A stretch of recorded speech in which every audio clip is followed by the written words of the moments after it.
what's your name? Step into the ring of fame.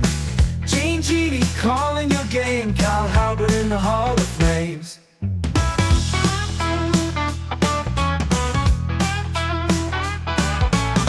Masks and capes, they're all the same.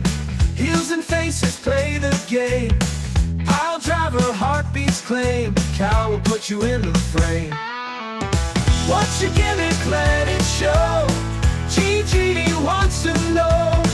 In the spotlight, let it flow. Cal Halbert, steal the show. Hello and welcome to What's Your Gimmick, the podcast where I, Cal Halbert, aka the Great Gene Genie, ask my friends and fellow wrestling fans the ultimate questions on their rise to their potential wrestling careers. On the show today, I have a special guest for you, ladies and gents. Oh yeah. Calm down. I've got the one, the only. Adam Pacitti's on the show, everybody. Hi, Adam. All right, how's it going? I'm all right, mate. I'm okay. Thank you so much for coming in. Not at all. Thanks for having me. Oh, absolute pleasure. Well, first of all, first question I need to ask everybody is, are you a wrestling fan? I would say so. After 9 years of making professional wrestling content, minus the professional, yeah, I would say so. And you know what? I still love it as much as I did when I started. It's still something that I'm so passionate about, and I think wrestling is so hot right now. It's a very exciting time to be a wrestling fan, and it's a joy to talk about it for a living. Oh, it's incredible. Where do you think the switch has come from it becoming cool again? I think it's a variety of factors. I think a lot of the stuff is business related and the exposure that they're getting. And we're only going to see that blow up more when they do head over to Netflix. I mean, it opens it up to a whole new audience, but not just a whole new audience, a lot of lapsed fans who are maybe watching in the Attitude Era, Ruthless Aggression, Golden Age, whatever. So I think that's going to be really, really big for it. But I think just generally the creative is better than it was. On the WWE side of things, I think it's very easy to single out Vince McMahon leaving, being ousted as the turning point, and that's certainly part of it. But I think, there are a lot of factors. I wouldn't say it's cool, though. I don't think it'll ever be cool. It is cool. Is it cool? All right, take it back. I don't want to offend you. Wrestling's always been cool to me. Oh, me too. But you tell somebody in the pub, like if somebody in the pub goes, "Oh, what sort of sport you into? You watch the footy or whatever." I don't watch any sports apart from wrestling, which is a sport but isn't a sport. It's sports entertainment, whatever you want to call it. And you'll get rolled eyes, won't you? That's true. You mentioned that WWE going to Netflix. I didn't see that coming. Personally, no, nor me. I thought it was totally crazy, and then they've had the Mr. McMahon documentary that came out. I've described the Mr. McMahon documentary as a bit underwhelming for wrestling fans. For people that are fair weather fans and people that have never seen wrestling, it is mind blowing. Yeah, for sure.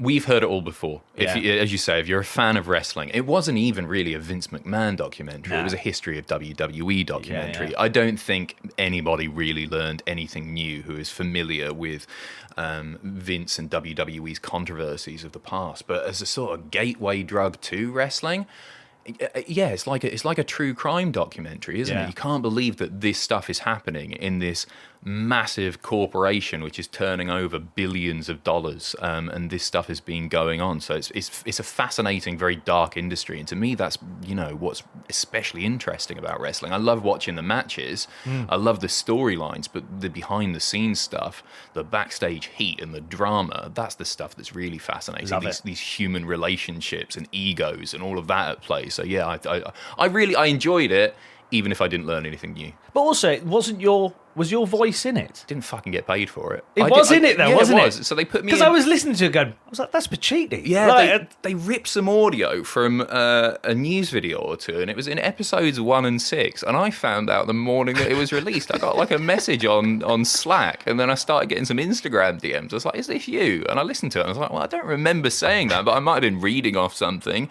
And then I skipped forward to the episode 6 thing. I was like, "Yep, that's definitely me. I've got quite a recognisable voice," but they still modulated it in some way. They made me sound even more nasal and horrible to listen to than I am. But didn't get any fucking money for it. Bastards. Absolute bastards. I will go on record and say I love Mr. McMahon. I don't like Vince McMahon, but the character Mr. McMahon, I adore Mr. McMahon. I think he's probably the best heel ever. And Austin McMahon is their hottest rivalry ever. It is the highest drawing feud in wrestling history. Yeah. And it was a very, very exciting time to be a wrestling fan. And Mr. McMahon just, he's an amazing performer. Proper wrong, and obviously, but you can't take your eyes off him when he's on the screen. No, he's absolutely sensational. I would love to see and read an honest autobiography by Vince McMahon. You never will. It'll never happen. But never. I would pay so much money Yeah. to read that. I mean, I get asked all the time if you could interview any person from wrestling history, and they had to be honest. It's just such an obvious thing because there's so much to talk about there. And he's a very, very private man. And even in the Netflix doc, he was like, "Oh, I'll give you a little bit of something." Yeah. You're not going to get the full truth. Of course you won't. He's the most enigmatic man. Just a complete mystery. Yeah, there was one line in that documentary that I was like, wow, that is... Because Paul Heyman comes out with pieces of wisdom all the time. And the line where, I'll paraphrasing it, but he said, Vince has only ever been in one monogamous relationship in his life, and that's with the business. Yeah. And I was like, he's nailed it. Heyman was fucking me off during that documentary. Everything. I love Heyman, right? I think he's one of the best managers of all time. He's my second after Heenan. But Heyman, it was. You've got people being honest there. Not many of them, but you've got like Tony Atlas, I think Meltzer and Brett were the three people who were being really open about it. Actually, even Hogan admitted he lied, which that was the biggest shock to me. He sugarcoated it though, didn't he? Tried to paint everything he was doing in a positive light, even when he was for once telling the truth. But no, Heyman, everything was a promo. It was such a performance piece, and I wanted him to pull that back a little bit. But yeah, an amazing performer, obviously. Yeah, but I suppose that's also the business performer side of him, because he's hoping to still be involved and on screen in WWE when they go to Netflix. So he's trying to sell as much as he can, can't he? Can't he, Biz? How long have you been a wrestling fan? Since I was 3.5, 4. 3.5, that's early. Yeah. Dad was super into British wrestling. Grew up watching World of Sport. My brother, who is 4 years older than me, he was into it growing up. And so it was just always around. My brother and my dad got to go to SummerSlam 92 in Wembley. Wow. But I was a bit too young for it. So I went to the arcade on Ryde Seafront on the Isle of Wight. It was a good day. But I was gutted. They brought me back a foam finger and a souvenir program and all that sort of stuff. I was gutted that I couldn't go because it's one of my favourite events ever. I can rewatch that time and time again. Love it. But it was always around. And as Dan, my brother, grew out of it and sort of lost interest during the Attitude Era, in fact, when it was super hot. Wow. I just kept watching. I loved it. I collected the figures. I was still playing with figures up until 14, 15 years. Way too old to be playing with. I remember going to Woolworths and they had a new release, a whole series. They had the lot there, and there was like Jericho, Angle, Benoit, the Hardys, and one other. I can't remember who it was. And I was there with my mate, and it was so important to us, and it was such a big part of our lives. He was so excited that he went outside and just vomited all over the street because he was so buzzing to see these new figures. And then I bought them all. I bought the lot, and they were £6 each, and my mum gave me 40 quid. We had no money growing up at all, but she gave me 40 quid, and she said, I want the change. But it was at the same time that Limp Bizkit Rollin' was out, and I spent the remaining £4 in change on Limp Bizkit Rollin', and came back, and she was so disappointed in me that I hadn't brought the change back because I bought Limp Bizkit Rollin', and I've only been able to listen to that song recently because it hurt me to listen to. Yeah, because it had upset my mum so much. Oh, well, how can you hate Limp Bizkit Rollin'? Oh, it's a great song, but it was tainted you because of me. Come on, man. Listen, it's a good song, though, isn't it? Oh, It is good. I don't think she was a fan of, what was it, hot dog water and the chocolate stuff? I can't remember the name. Going back to Woolworths and picking up figures was a massive thing for me. Every single day I go in there desperately looking for an Eddie Guerrero figure. Every single day, because I was obsessed with Eddie Guerrero. That was Is he your guy? He was my guy, yeah. But for a long, long time, he wasn't the big star, so the figures would never come over here. You know, it'd be very rare to certainly see it in a Woolworths. I've got an Eddie you can have. It's at home in the loft, back on the Isle of Wight. I've got an Eddie. You've got an Eddie. I've got a pop figure down there as well. I've got you? Mean Gene, Mr. So you McMahon, have. and Eddie just there. Ooh. That's I nearly nearly bought the Eddie in the lowrider as well. Did they do that? Yeah, but it was 85 quid. Ooh. And I was like, do you know, if that was 60, I'd go. Yeah, in your head, you're bargaining, going, as soon as that drops to 60, I'm buying that. Get down the car boot, get to see him. Yeah, exactly. You might find one. Go Might to get see lucky. him. Who is your favourite wrestler of all time? I've got two, right? Yep. Two very, very different wrestlers. One has been described as a professional stuntman by Ric Flair. That's Mick Foley. Yep. Because I think he lives up to his reputation. Yeah. Famous last words here, but as the nicest guy in wrestling. I think he's legit a fantastic guy who has absolutely obliterated his body for the fans' enjoyment, and he's got so many memorable moments. I think he's one of the best promos ever. I think he's one of the best character guys ever. And the other guy is Bret. Brett without the a doubt. Hitman. Yeah, because grew up watching Golden Era stuff, and I was a big Hogan guy. I loved him as a kid, of course, right? I wanted to be American. I wanted to be a real American because of Hulk Hogan. And then steroid trial, all that stuff happens, and then New Generation comes around. And Bret was like perfect to move on to from Hogan, who's this over-the-top, cartoonish, super babyface, even if he didn't always do babyface things. And then you get Bret. And as you're growing up, it was perfect, because I was growing up and maybe I wouldn't have been too interested in Hulk Hogan because maybe he was a little bit over the top. But Bret was like genuine. He felt real, didn't he? Yeah. He didn't have an over the top gimmick. He was just a decent And he could guy. actually wrestle. He was an incredible. Well, Pete, you say that about Hogan, and then people always go, "Well, watch his stuff in Japan." Yeah, but also in the same way that like John Cena can wrestle. Oh, yeah. He doesn't. Do you know what I mean? It's You very see much it. put on the five moves, and you go, no, these guys can actually wrestle, but Listen, if the you're gimmick doesn't allow them to. if you're booked to do that, that's exactly it. The gimmick doesn't allow them to do that. But then we saw with the Cena, the US title open challenge stuff, he was having bangers every week. It was really amazing. And his stuff with Punk and AJ specifically, incredible. Yeah, completely agree. This question is very difficult to answer. Some people have really, really struggled with this, which is, who is on your Mount Rushmore of wrestling? Okay. It is tough. I would immediately put Bret on there. He's got to be, because he's my favourite. There are two ways to answer this, right? Yeah. I can either answer this with the wrestlers that I think are like the most important or my favourites. What would you prefer? It's entirely down to you. I personally, in my first episode, I went wrestlers that are the most important or people that change the business. And my four were Mr. McMahon, Hogan, Austin, and I struggled with the fourth because I feel that the fourth one is generational. It's who you grew up with. And then I just went biased and put Guerrero in. Okay, no, I mean Guerrero's one of the goats for sure. I would say the missing one there is between Flair and Cena, but you're right, it's a generational thing. It's absolutely a generational thing. Yeah. Okay, so I'm gonna go Bret. Yeah. I'm gonna go Foley. Nice.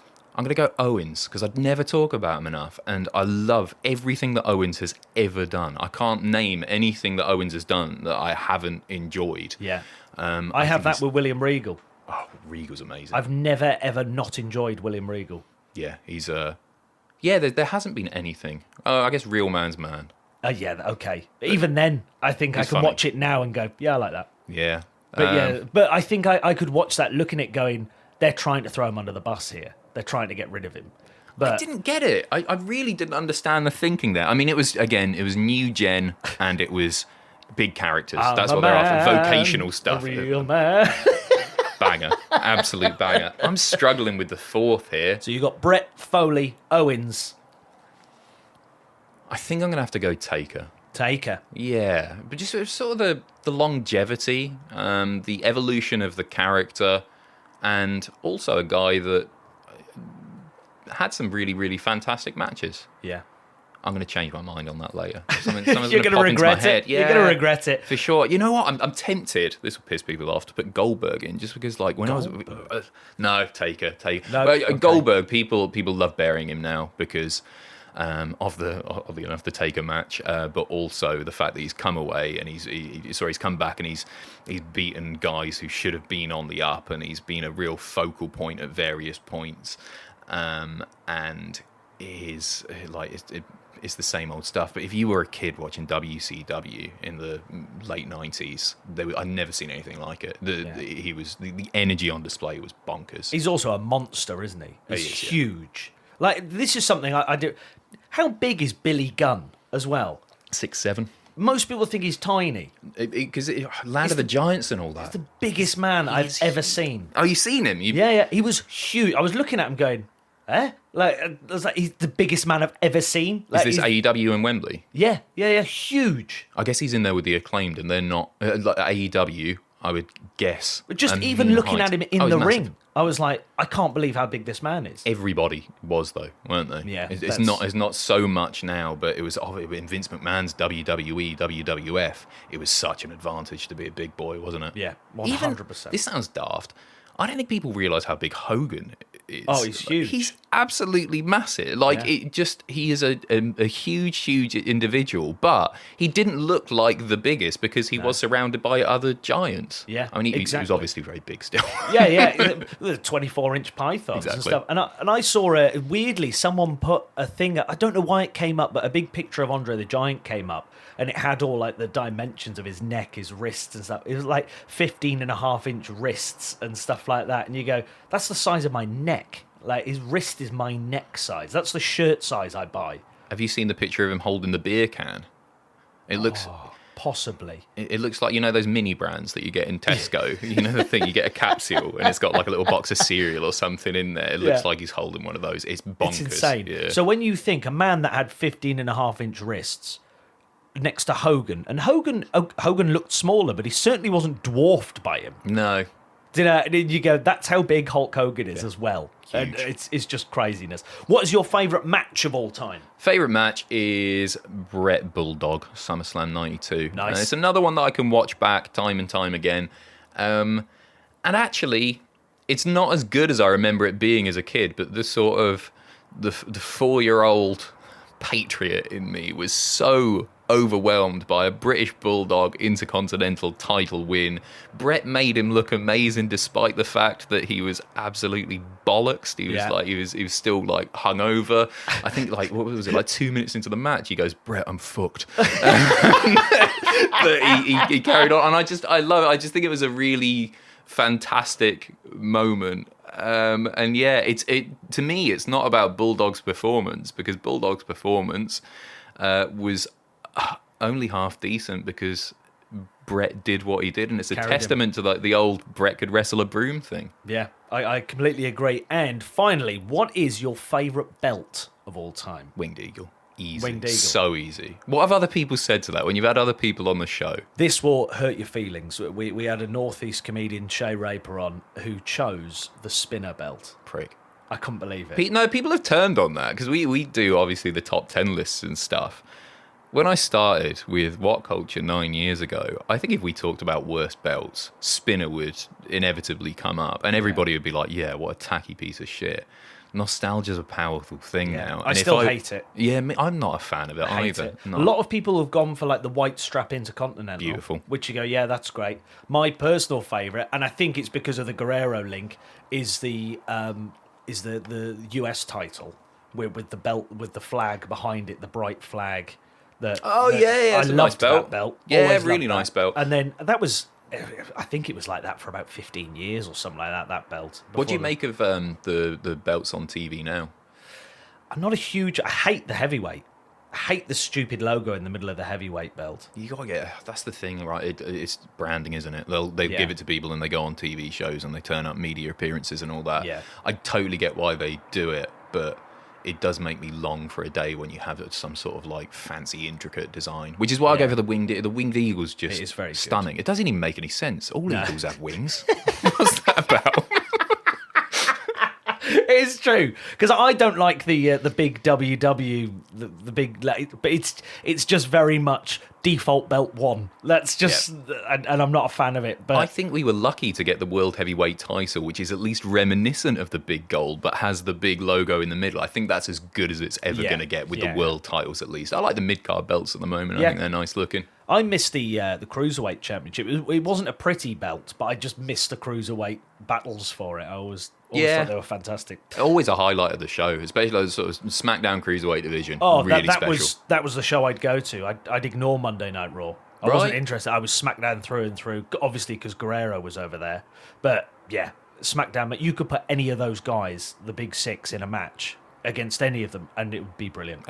Every single time, there's just no doubt. And then they obviously pushed the big Cruiserweight division on SmackDown much more than Raw did, and I loved it. Absolutely loved it. Right, Adam, you are walking up to WWE Corporate. You've opened the door. You've knocked on the door. Now, one thing before we get into this interview is that no wrestler is dead. You can choose which era you enter, and any wrestler can return from any era to enter your era as well. So that's something just to remember when you come into this meeting. But you've knocked on Creative's door. Vince is still there. Uh-oh. He's opened the door, and he said, "Sit down." And he's told you to sit down, and the first question he asks you is, "Hey, kid, what's your name?" Hi, Vince. Please don't do anything to me. My name's Duggery. Duggery. Right, so this is... I made a documentary when I was at uni, and I found an old book of mine with a drawing of me as a wrestler. I trained to wrestle using this character. It was called AJ Hazard, and that's what I wanted to be during the Attitude Era. I thought AJ Hazard, that's a really cool name. I don't really know what the gimmick was or anything. But before that, when I was in the playground, I always used to wrestle as Duggery because my dad had this Halloween mask that was an over-the-head rubber skull deal, and it was like the only costume stuff that I remember having as a kid. My mum hated the mask, and I loved it. I thought it was terrifying. So I was Duggery, and I put a lot of thought into this. So I'm going to try and answer these questions in the era that I devised the character, which I would have been about 5 or 6. So we're going in... starting in the new gen, unfortunately, really, aren't we? Sort of, 94 to 95, maybe. That's fine. It's fantasy booking. We can put it wherever we like. Have you ever put your name into? You know that wrestler you put your name into a generator and it generates your name. No, have you ever done that? No. I got Jack Cannon, which I thought was not bad. And I did think a little bit about it. You go Jack Cannon, where you finish him, it's going to be called the short fuse, isn't it? Like that's all the cannonball. Yeah. Short fuse is better, isn't it? But anyway. I'm a blue genie now called Gene Genie. That's how it works. How did Gene Genie come up? Obviously Bowie and everything, but... Well, not even that. It was because I was on 2K creating a wrestler. And for some reason, I just started making a genie.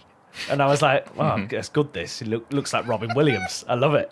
I'm going to be a genie. This. I was loving it. It was a bright blue genie. I went, brilliant. Why would anyone not want to have a genie? Like, it's sensational. And then when you're going through the names, like I said, well, I don't want to just have a name and they just... You know how you can just choose a different name and they just go, oh, the Destroyer, and it says Mark Davis or whatever your name is that you put on. I went, no, I want them to actually say my name. So I looked at it and I went, oh, you can be called Genie. I was like, right, okay, Genie. I said, well, what name? And I was like, oh, right, okay. And I was going through them all and I went, Gene.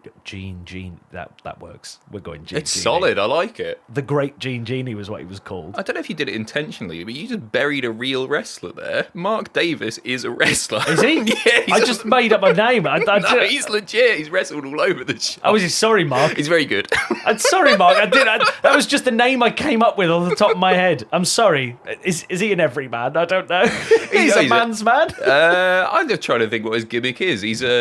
He's dishevelled now, but he's been on the British indie scene for a long time now. I'm going to look him up, and I'm going to send a letter of apology to Mark. You should. Sorry, Mark. I really apologize. So, where are you billed from? Duggery. It's got to be parts unknown, hasn't it? I know that's a really crap answer, but yeah, especially that period of time, it's got to be parts unknown. Parts of Duggery from parts unknown. What's your backstory or your origin? I know you gave us a little bit of it before. Yeah, I'm a real skeleton who can move. I've been. Well, it's not reincarnation, is it? What are they doing? Like Evil Dead or something? Yeah, I'm a resurrected skeleton called Duggery from parts unknown, and it's always just been a mystery as to what human I was, because you can see my bones because I'm a skeleton. But but you don't know who I was. And then you've got something down the line. In 10 odd years, you find out that, I don't know, I'm Napoleon or something. Yeah. I like that. I don't know why Napoleon. Napoleon. Yeah. You've just buried Napoleon. That's what you do. You've kind of answered this question already, but how do you stand out from other superstars? I'm a skeleton. Thank you. What's your superstar's look, your ring gear? What do you wear to the ring? I get it's pretty easy, isn't it?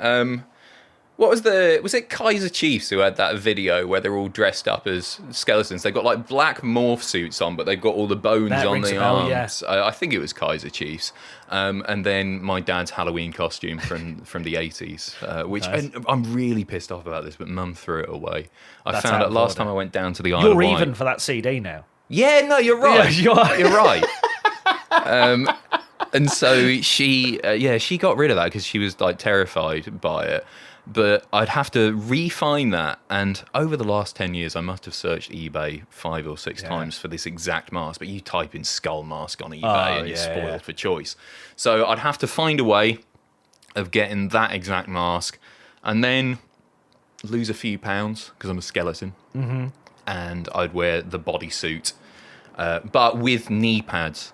Bodysuit with knee pads? I'd have to have knee, because wrestlers, even wrestlers look wrong if they don't wear knee pads, don't they? I agree. And I also have a theory that I've said to every guest that the vast majority, I would say high 90% of wrestlers always do their best work wearing the underpants trunks. The underpants trunks? You know, like the Y-fronts pants, like rather than tights. Oh, okay, like Orton trunks, that sort of thing. Yeah, the Y-fronts. Well, that's my opinion. No, come on, singlets. What are you talking about? Angle? Brett? All singlets? No, what I mean is when wrestlers change what they have, they always do their best work in the underpants. There are exceptions. Jericho was always better in tights. Definitely. Always better. Guerrero would have looked weird, and he did look wrong wearing a singlet. He looked better in tights. Oh, yeah, I forgot he wore a singlet for a time, didn't he? Back in the early days, he was wearing a singlet. And like William Regal wore a singlet, hated it. Him in the pants looks much better. The burgundy deal. Yeah, the classic Regal. Yeah. He's done far better work. Undertaker would look terrible in pants. Yeah, you're right. But can you imagine Ric Flair wearing tights? Be awful.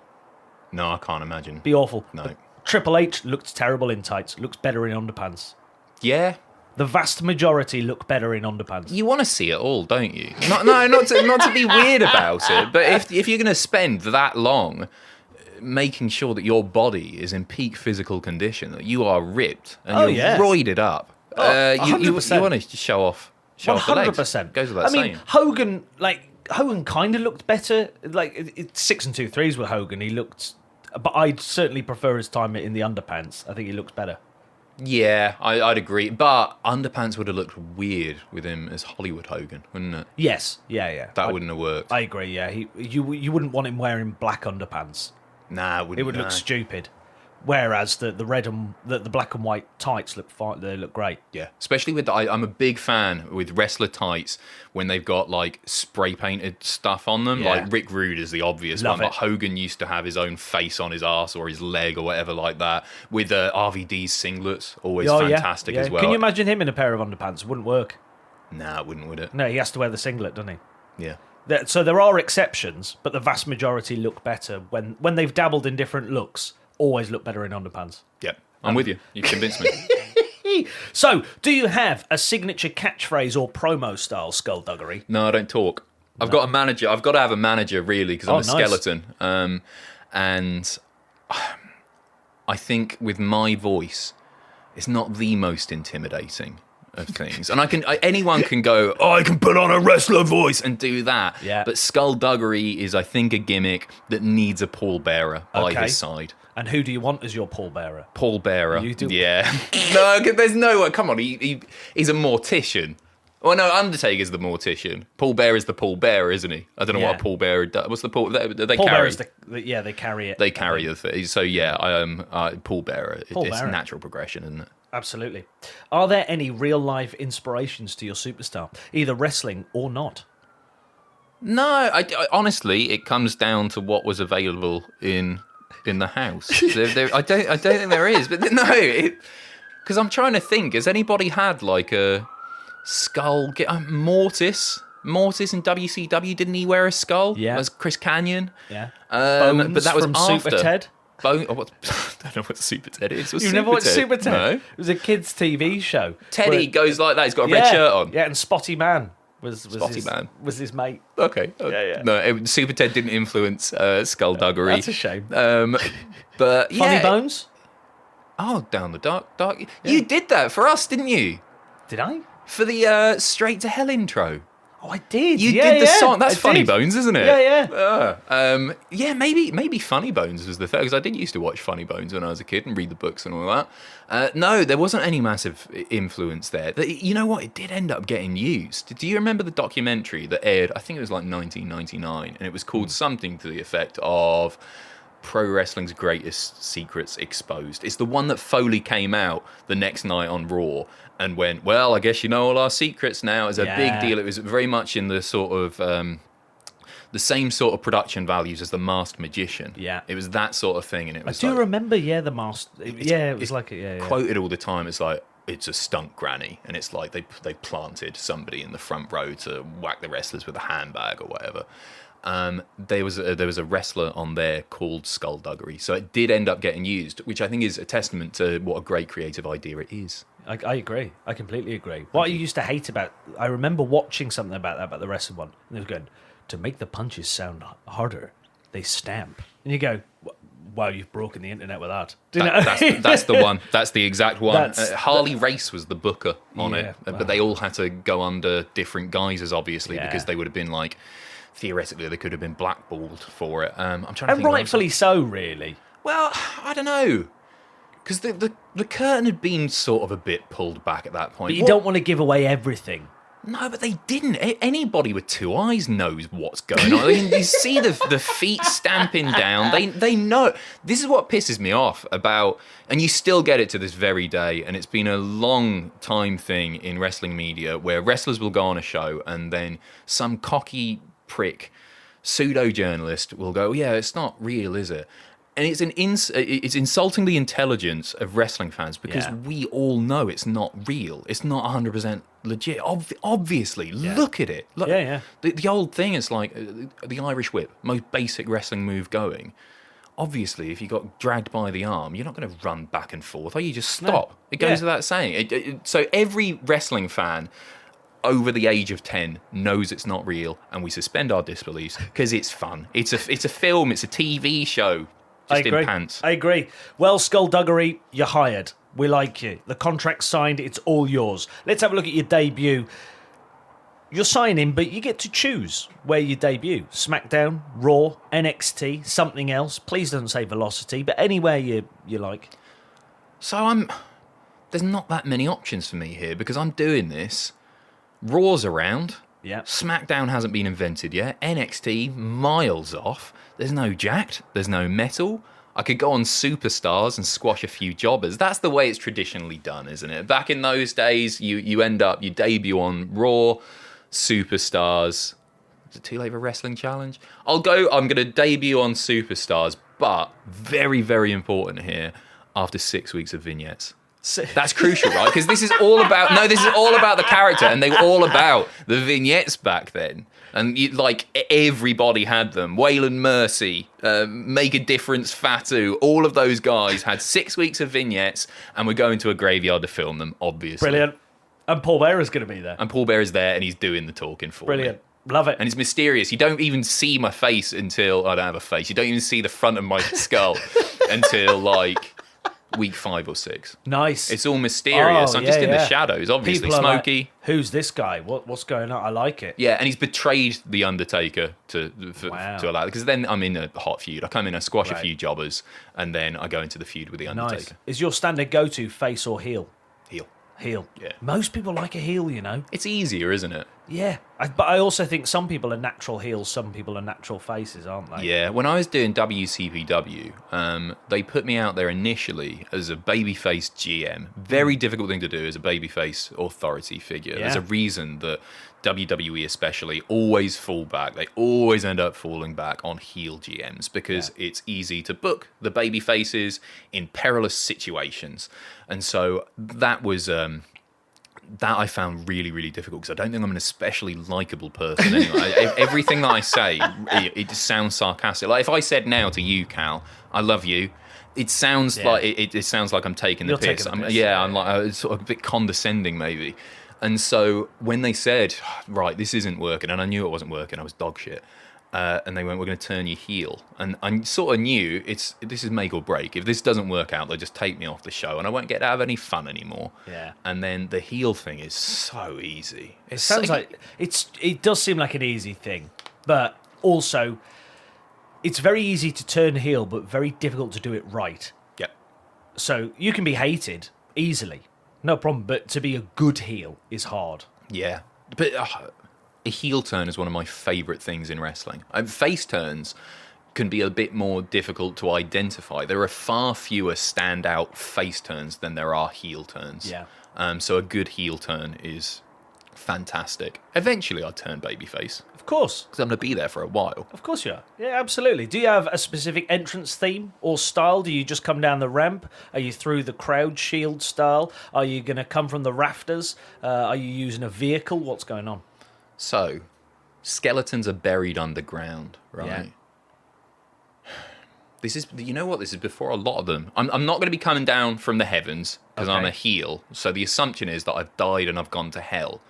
So, this is pre-Gangrel and the Brood. They were coming up from hell, right? That's the implication. I would guess so. Flames and everything. That's what I took from it. So I could either have that, or I could have, do you remember Aleister Black's fancy entrance? Where he would sort of rise, I'd go, yes, he'd rise up on a sort of little platform thing, like on Robot Wars. Yeah. He'd come up on one of those. So I could have that, because I always thought that was cool. But yeah, that out Craig of Charles could be Paul Bearer instead. Nice.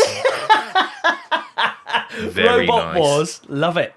I can't quite pick. No, it would work. It would work because then eventually we get in Crichton and we get in the Cat and we get in who's the other Rimmer, of course it is, and we'll have a stable as well. No, I'm going to stick with Paul Bearer and I'm going to have him coming up. He walks out first, carrying. I need an urn. I hadn't thought about that. What's my prop? Skeletons. What do skeletons have? Garlic? No, that's vampires. That's isn't vampires. Skeleton. They don't really have anything. They don't need anything, do they? A skeleton. A hat. Yeah, a baseball cap. He comes out with a Skullduggery baseball cap available from WWFshop.com. So yeah, I'll come out of the casket, but Paul Bearer is very much leading the way, sort of summoning me down, and he's giving me the power. Which he could have a key. He could unlock. He could unlock the casket. Who locks a casket? Do you lock a casket? That's dangerous, isn't it? If there's someone as dangerous as you in there. A bell! Because in the old days, when they used to bury people who were alive by mistake, they would attach a bell to it so that if that person, it turned out, was actually alive, they could ring the bell from down there. So he would come down like a town crier, almost. Nice. Love it. I mean, God. Listen to this, WWE. This is the genius that you need. I'm telling you. That's what you want to do. Okay. Okay. Also, you'll appreciate this, I hope. Paul Burchill had an underrated entrance when he was the pirate, when he came in with a rope. Loved that. A few years too late, wasn't it? When did that take place? Was it 2005, 2006? It was. I know it was a few years after the Pirates of the Caribbean came out and was hot. Like everybody had seen the film multiple years ago. It's a very WWE thing to do. But that entrance, they nailed the theme. I don't know if that was a Jim Johnson piece. I think it probably was. Probably. The swinging on the rope. Awesome. I loved it. Yeah, it's always class. loved it. Great wrestler as well. Oh, fantastic. Massively underused. Yep. Massively underused. And what type of style do you embody? Are you a high flyer? Are you a technician, a brawler? What's the style that you were going to be going for? Lazy, I would say. I want to protect myself because I really want a long career here. So yeah. You don't want to be doing a Foley. No. Not a chance. On the odd occasion, I want to do something memorable at some point. You want to be on a top 50 oh my god moments. Yeah, highlight reel material, but I only want one of those. So what I'm going to do is I'm Randy Orton in 2024. Safe as you can get. Yeah. Always, like he's obviously a technician. You know exactly what you're getting. And it's all slow, it's all steady, and it's going to give me the longevity I need to become a proper WWE Hall of Famer. Nice. How do you engage with the audience with your taunts? Are you an engager or an antagonizer? Paul Bearer does the work for me, as a good everything. manager should. You don't Like, have to do anything. I'll be a heel in the ring and everything, and I'll bend the rules. Of course I will. Yeah, of course. I'm a bad guy. You're a skeleton. Yeah, I'm a skeleton bad guy. But Paul Bearer is going to get him really riled up from ringside, because that's his job. That's what he's out there for. I'm there to put people away. Do you have a signature and finishing move? If so, what are they called? Yeah, this is a bit tricky, but the obvious one, right, is the skull crushing finale. Yeah. And Miz, I don't even know if he's been born yet. Yeah, he would have been. Yeah, he's old. Yeah, I was he would born. have so- just been. Yeah, Miz is born, but he hadn't come up with the skull crushing finale. It's a move that some people don't like. I really like the I skull quite like crushing it. finale, because you can't protect yourself. If you take a front bump, you try and get your hands down, or you splay, you try and distribute your body weight as best you can. But with your arms pinned behind the back of your head, you can't do anything about it. I think it's a really nice move. I think People it's a slag it great off move. all the time. Yeah, So I'm yeah. having the skull crushing finale, and I think it's a really strong finisher. 100%. 100%. It's like I used to be terrified of the pedigree. I used to go, ooh, your Horrible. face is getting smashed up there. Ugh, don't like that. Yeah, Don't but like it. You must have seen the clip. I think his name was Marty Garner, when he took the pedigree wrong and he thought he was going for, I guess, and like he a Pearl jumped- River plunge Oh. or something like that. Yeah, and he spikes him on his head. But horrific. Triple H did the pedigree in the most brutal way for several years before he started releasing the arms. But I have no idea how you protect yourself. And I've got a massive nose as well. I'd be terrified taking a pedigree. Absolutely terrified. See, I'm quite lucky. My massive feature is my ears. My You've ears got big stick out. ears? Yeah, massive ears. Let me take my headphones off so you can see. Look how much. Jesus! No, I'm joking. They're not that big. What are you talking about? Oh, they're big and sticky out. Oh, okay. Well, I don't they've think been so. stuck to my ears a little bit from the headphones, so we're lucky. If I was the kid in school that when it was cold, I was the ears that got flicked. That was me. That was me. That's what I got. Do you have any notable weaknesses or vulnerabilities? What weaknesses do skeletons have? I guess they're quite fragile, aren't Lack they? of muscle, I suppose. Oh, yeah, Lack of we muscle, know lack that. of tendon, ligaments. Yeah, they're quite weak by their very nature, aren't they? They're not even connected. By the time not to Yeah. get too into this, but the flesh is right away. It is just bones that aren't even connected, isn't it? What are my weaknesses? I like the idea of, like, rather than a weakness, you know how, like, historically in wrestling, Samoans are really good at headbutts. Yeah, hard heads. In a very horrible racist way, they've all got thick skulls, of course. It's so weird. I was talking about this with Raul Coley. You can go back and listen to this episode. And I was talking about how the vast majority of racism has gone from wrestling. Like, for example, every black wrestler has been a criminal gimmick at some point.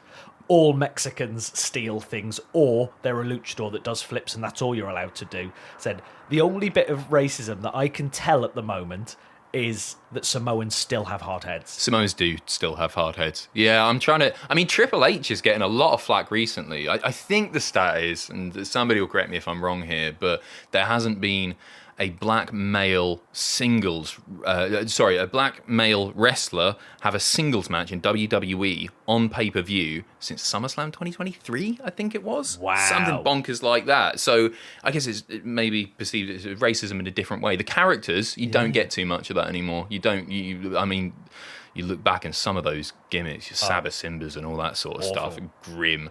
So I'm gonna have the opposite of that. I think if I'm called Skullduggery, I should have like a really strong skull, shouldn't I? Yeah? Yeah, Maybe yeah. I'm a Samoan bloke who died. You don't know. You don't know. Only Paul Bearer has the answers. We don't know.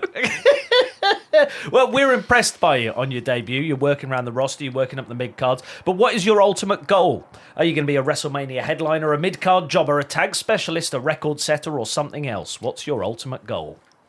I'm a character, right? I'm a spectacle. I'm basically the Undertaker, aren't I? Pretty much just stolen the Undertaker's thing. No, I'm an attraction, right? Yeah.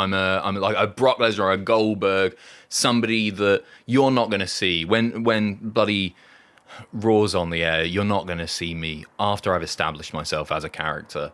I'm not out there every week putting on 12-minute matches. You'll that. appear doing promos. Oh yeah, Absolutely But everywhere, but- Paul Bearer is there. I'm relaxing back on the Isle of Wight, having a great time of it. Paul Bearer's doing the legwork for me, and then I come out and I put in the effort in a Randy Orton style on the pay-per-views. And no B shows. I'm not doing any in your houses or anything like that. No, I agree. Yeah. I agree. You're skullduggery. You want to keep me special, don't you? 100%. Thank you. 100%. Do you have a match type that you're a specialist in? Buried Alive. Buried Alive, of course. Yeah, I didn't even think of that. Yes, of course. It's got to be, hasn't it? But I guess I've got to get there in there early before Taker does it. I am stealing all of Taker's stuff here, but I've got to get in early before Taker does it so I can make it mine. And he can have something else, can't he? Of course he can. He's the Undertaker. Yeah, he can do whatever he wants. Something else. Hell in a Cell. He can just have Hell in a Cell. There you go. There you go. Perfect. Done. Yeah. Buried Alive. Love it. We at Creative have decided you're doing a great job. And it's time for you to have your first title match. You get to choose what pay-per-view and what title do you go for. So I don't want to do... I'm going to choose one of the big four. Yep. I don't want to choose Royal Rumble because it's naturally just going to be overshadowed by the Royal Rumble match. Yeah. Even if we go on last, which has obviously happened in the past, That everybody's annoys tuning me. in for the... Waste of time. End the Yeah. show with the Rumble. You can understand it, son. When they've got a weaker roster, Yeah. you can understand why they put it on. But the Royal Rumble is the most exciting match, or two matches now, of the WWE year. 100. I love them. Even a bad Rumble is a great Rumble because they're unpredictable and they're fun. Even wrestling fans that have never watched wrestling for 20 years will still watch the Rumble. Yep. 100%. It's such a fun road, isn't it? That road to WrestleMania. Love it. January, it's February this year, isn't it? Beginning of February to April is just such a good time to be a wrestling fan. So I'm not gonna go there. You know what? Screw it. I'm gonna do Survivor Series. Okay. Because that's what Taker did. No, I don't want title matches. That's the thing. The characters like this don't need big title wins. Okay. Maybe it'll come down the line, but I don't want to be like a 16-time world champ or anything like that because it doesn't benefit my character. So they'll give me a rub at the end of my career. They'll put the belt on me and I'll hold it for a month and I'll pass it over to a younger guy. So Survivor Series, you're going to lose this match then. 100%. But what belt is it that you're going for your first title? Well, I don't think you want to put me in the mid card. So but I don't want to fail at my first shot at the world title. It's a tag team match. We're going for the tag titles here, and it's me and Paul Bearer in the match. So Bearer cost me the match because I don't want the tag titles either. I don't want to be a guy with gold. And Bearer ends up costing us the match because although he used to be a wrestler, he's not a wrestler anymore. No, not anymore. And who? So the champions retain. Fair enough. Okay, I see. Which current or previous storyline would you have improved by being a part of? So obvious, and it's Kane and Taker. It goes without saying, right? It's just, it got very confusing. If you ask me now, like, this is my job. I talk about wrestling for a living. Yeah. And if you ask me to summarize the whole Kane and Taker feud, and they were brothers and then half brothers, and I who burnt down what, I cannot retell it because it was crazy. New stuff was happening every single week. Yeah. I'd have pulled the reins in a little bit. I'd have been there to make things less complicated, which sounds difficult because you're adding another person into the mix there. I would have been R.L. Stein in this situation. I would have been the storyteller. Maybe I just sort of... oh, no, because I can't talk, can I? Oh, it's difficult, isn't it, when you can't talk? Undertaker. Yeah, you can do it. In the dark, dark street, there was a dark, dark house. In the dark, dark house. I would pay a lot of money to see Paul Bearer read Funny Bones. Okay, you win King of the Ring in your 5th year. It's your most notable achievement. Do you embrace the King gimmick, or do people want to see you as a serious contender? 5 years in, people are naturally gonna get a little bit tired of my work, aren't they? Mm-hmm. Because, like, I'm a character guy. There aren't too many ways that you can really spruce up a skeleton. So actually, King Skullduggery, I think could work. That's good. I genuinely think it could work. I'd say when the wrestler embraces the King gimmick, it works 40% of the time. Yep, I would say so. I also think that WWE haven't used the King gimmick properly for ages. They haven't done anything with a king since King Booker. Actually, King Corbin did all right, but Oof. I love Corbin. I'm a really, really big Corbin fan. But genuinely. King Corbin was one of the guys that I would remember won King of the Ring, if that's what I mean. Yeah. Not like not that they didn't push it, but I'll go, yeah, I remember King. If someone said name 10 winners of King of the Ring, Corbin would be on there, King Booker would be on there, Regal would be on there, and then I'd go, right, okay. Owen, buried. Billy Gunn. I just wouldn't. I wouldn't click. No, fair. I'd be under Even pressure. Owen, Mabel, Mabel, yeah. Sheamus. He had that funny green crown for a bit. Do you remember that? Yeah, it was horrible. Hated that. Yeah, I want to win King of the Ring. I want to win King of the Ring. I think it's something to still be really, really proud of. I view it in the same way as like the Intercontinental Championship has been long regarded the workhorse belt. Yeah. And King of the Ring, we've seen so many people win King of the Ring and then rise up the ranks to bigger things. And I think it's a nice acknowledgement of good performances. But it's difficult because you're laying a gimmick on a gimmick. It's a strong gimmick anyway, being a skeleton. A king skeleton? King skeleton. Maybe that's how you find it. Maybe it's the reveal. Then Bearer's coming out with a crown instead. It's good. And it turns out that this crown, when it goes on, makes me realise that I have been reincarnated or whatever we called it, and I'm a former king. When I was a human being, Nice. I was alive. I like it a lot. Like Elvis, the king. And then we carry. And then I've got a whole new gimmick as well. Get King Elvis Skullduggery. I like it. It's great. We at Creative have decided you've done an incredible job as King Skullduggery. We think we're going to give you a chance to headline WrestleMania and contend for any belt you wish for by winning the Royal Rumble. But what number do you enter to win the 30-man match? 27. 27. Right, because I don't want to be in there for too long. You're the first one that hasn't gone instantly number one. Really? Yeah. Show-offs. Arrogance. Bollocks to Pure that. Why arrogance. would you want to be in there and get knackered for that long? I can't do great character work for close to an hour, right? I'm really selling myself short. I can. 27, because I don't think anymore that 27 used to be the lucky number. Yeah. Most people had won from the number 27. Yeah. And so, you know what? Nah, bollocks to it, right? If everybody else has gone number one, I'm going to take number two. Because number two is exactly the same as number one. Yeah. Exactly the same. agree. But doesn't get the respect it deserves, so I'm going to put respect on number two's Number name. two. Yeah, I'm taking number two. Number two. It's all yours. You win the match. It's Monday Night Raw. You come out to proclaim to the world which title you're going for. But beforehand, I want to know who was the final four in the Royal Rumble match with you. And this can be dead wrestlers. Dead, alive, this can wherever. be from any era. From any era you like. So, number one is Skullduggery. Mm-hmm. Who are the other three? It's so easy. It's so easy. Again, it is Foley. As Mankind, I'm talking Boiler Room Brown Mankind. Yeah, Brown Mankind. Brown Is Mankind. that right? Brown Mankind. Kane, full mask, both sleeves at this point. Nice. No bloody vest or any of that bollocks. And Undertaker, purple gloves. Oh, Undertaker. Nice. Yeah. So okay. the best iterations of all of those, and it's a big old family affair, essentially, isn't it? Well, not really, but a big storyline thing. They're all connected. Well, you've already had that storyline with Kane and Undertaker. You see. I have, yeah. You've already had that. So it's only Mankind that's kind of the spare part in that situation. Mm-hmm. So the final four are Skullduggery, Foley, Kane, and Taker. Who's out first? Kane. Kane's out first. Yeah, eliminated by Taker. Eliminated by Taker. Because then you've got someone to work with down the line there. Yeah.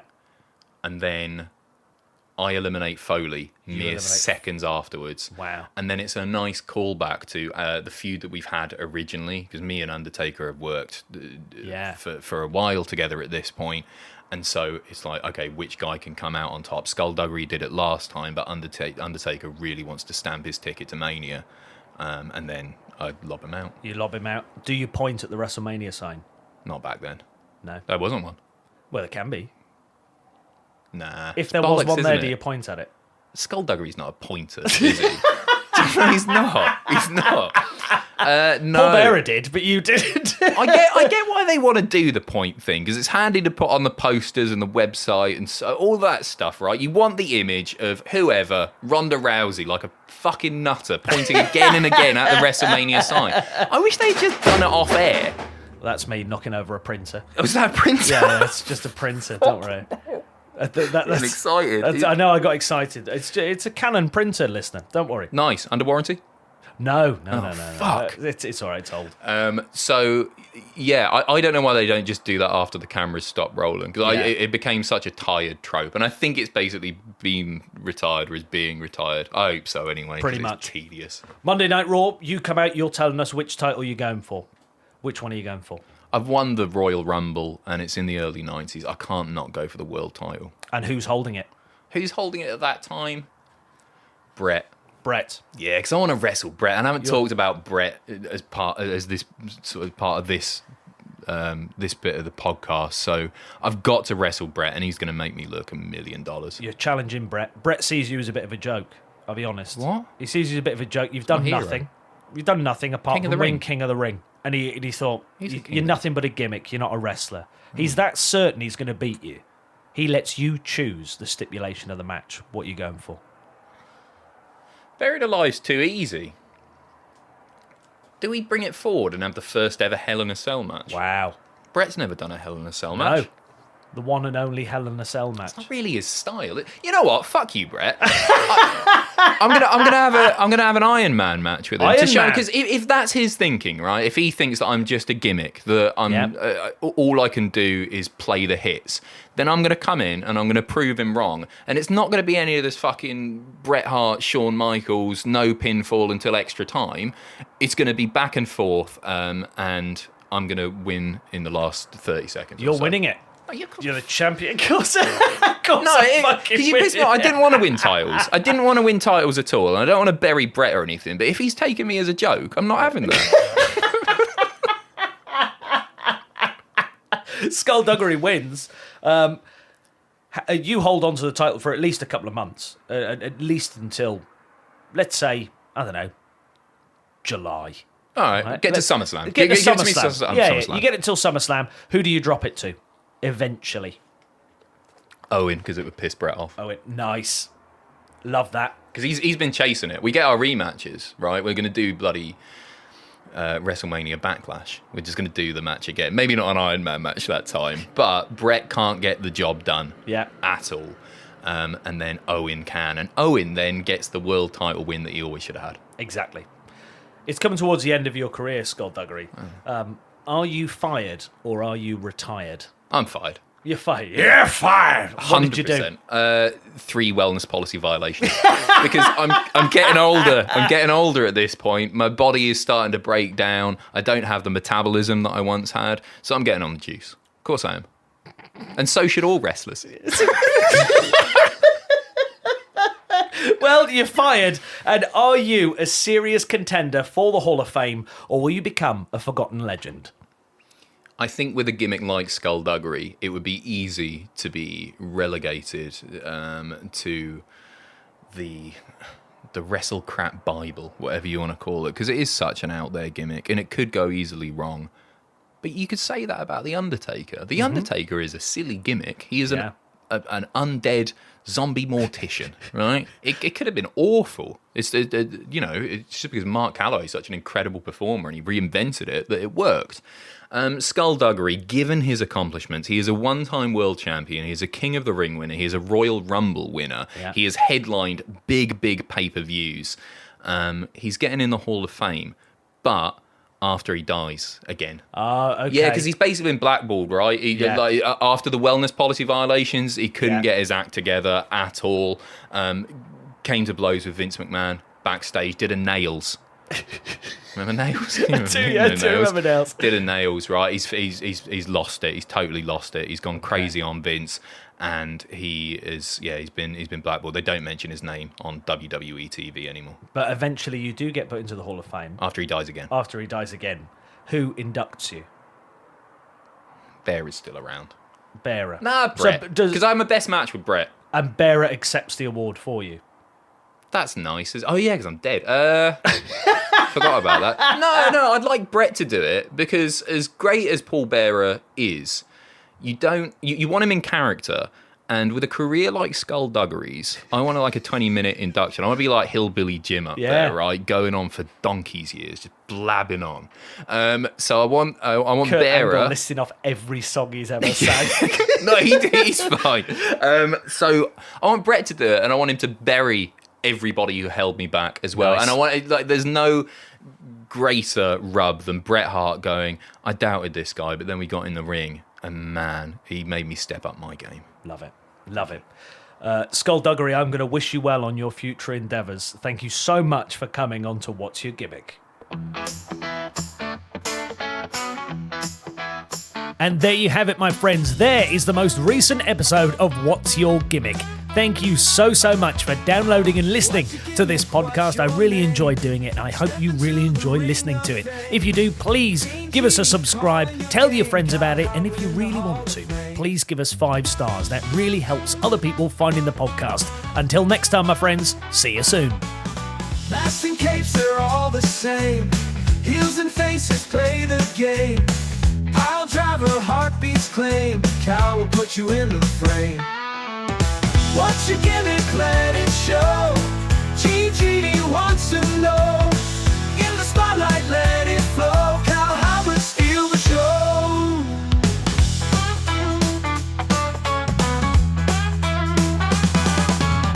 Talk the talk and walk the walk. Give the crowd the wrestling shock. Turnbuckle dreams in concrete chalk. Gene will let the secrets unlock. What's your gimmick? Feel the fire. Cut a promo, lift you higher.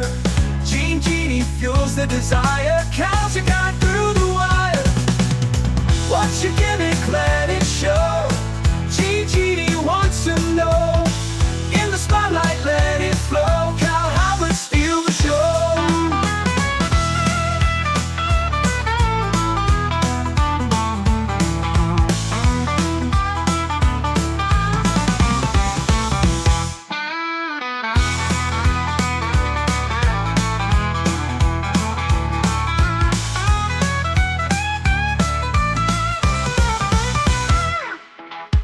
What's your gimmick? Let it show. GGD wants to know. In the spotlight, let it flow. Cal Howard, steal the show.